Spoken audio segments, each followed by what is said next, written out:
Bonjour tout le monde. Aujourd'hui, je vous propose la recette de la compote pomme-banane que je fais pour mes enfants. Vous verrez, elle est toute simple, facile à réaliser, elle ne demande pas grand-chose comme ingrédient et surtout, elle est inratable.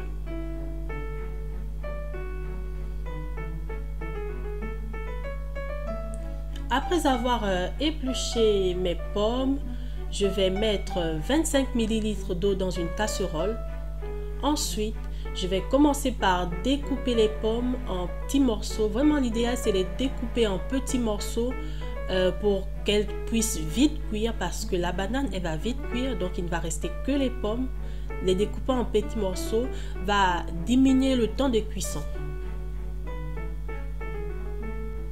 Si vous avez une grande quantité de pommes à éplucher et à découper, je vous conseille d'utiliser un peu de citron, de presser juste un peu de citron sur les pommes une fois découpées. Quand elles sont dans l'eau, de presser juste un peu de citron par-dessus. C'est pour éviter qu'elles ne s'oxydent, qu'elles ne changent de couleur. C'est pareil pour les pommes, pour la banane. Mais là, comme je n'ai pas une grande quantité à faire, donc je n'ai pas besoin de citron.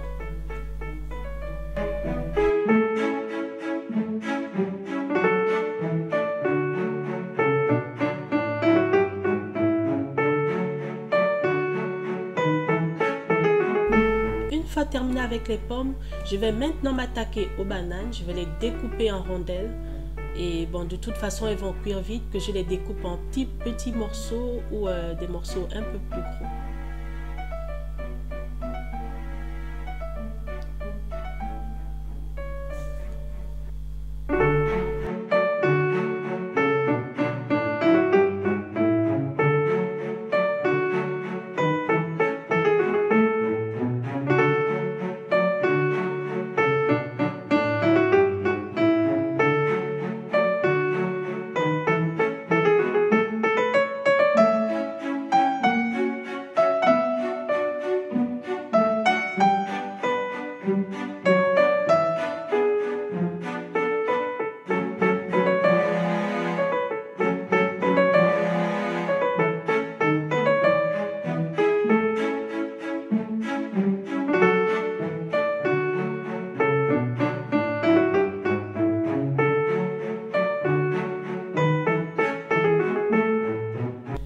Je vais maintenant bien remuer le tout, histoire que tout se mélange, que les pommes, les bananes se mélangent correctement.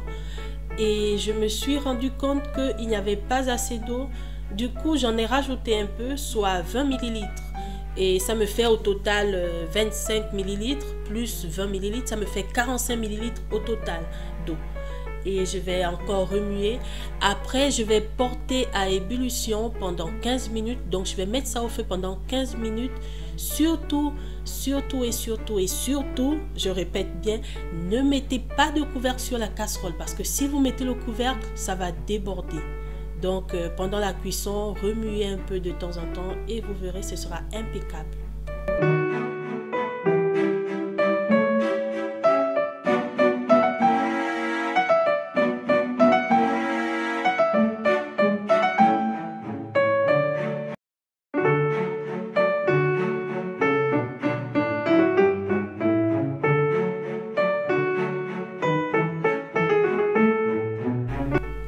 Malgré le fait que je n'ai pas mis de couvercle, on a l'impression que la marmite va déborder et pour ça, il vous suffit juste de remuer et de baisser juste un peu l'intensité de feu et vous allez voir que ça va redescendre et ça va continuer à cuire correctement.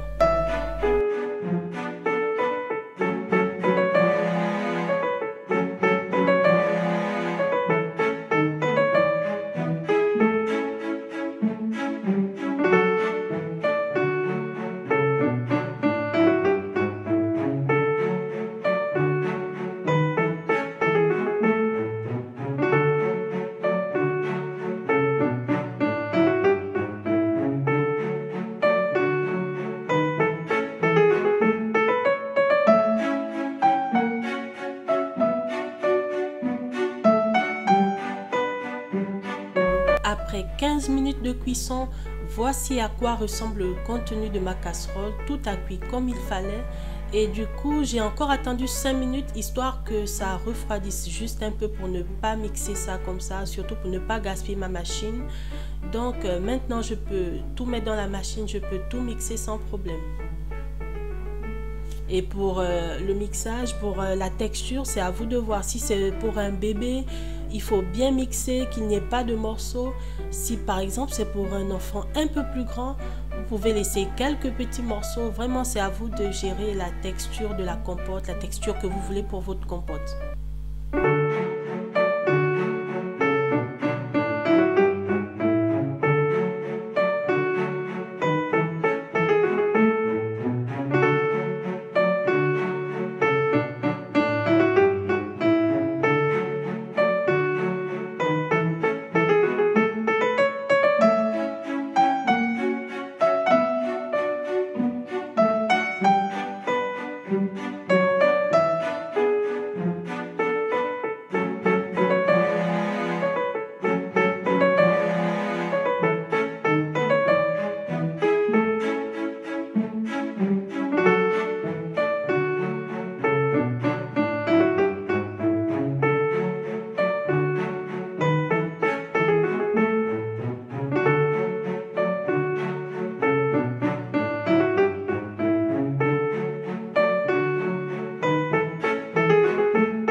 Regardez à quoi ressemble ma compote. Regardez la texture. C'est vraiment à vous de voir comment vous voulez faire la texture de la compote. Et surtout, ne vous inquiétez pas, si vous voyez des points noirs, c'est juste à cause de la banane, mais ça ne change rien au goût de la compote. Et elle sera vraiment idéale, elle sera vraiment très bonne. C'est une compote qui a été faite sans sucre. On n'a rien ajouté de spécial. C'est juste le sucre des fruits que vous allez retrouver dedans. Et moi, je vais mettre ça dans des pots. Ils peuvent se garder une semaine au frigidaire. Surtout, mettez les dates pour savoir quand est-ce que vous les avez faites pour ne pas oublier, pour ne pas les conserver trop longtemps. Surtout que c'est pour des enfants. Donc, je vous invite à essayer la recette, à liker, à commenter et partager la recette parce que ça pourra aider d'autres mamans. Ça pourra leur donner des idées. Et le fait maison vaut toujours mieux que tous les produits industriels qu'on peut acheter dans les commerces. J'espère que ça vous aura plu. Je vous dis à bientôt pour la prochaine vidéo.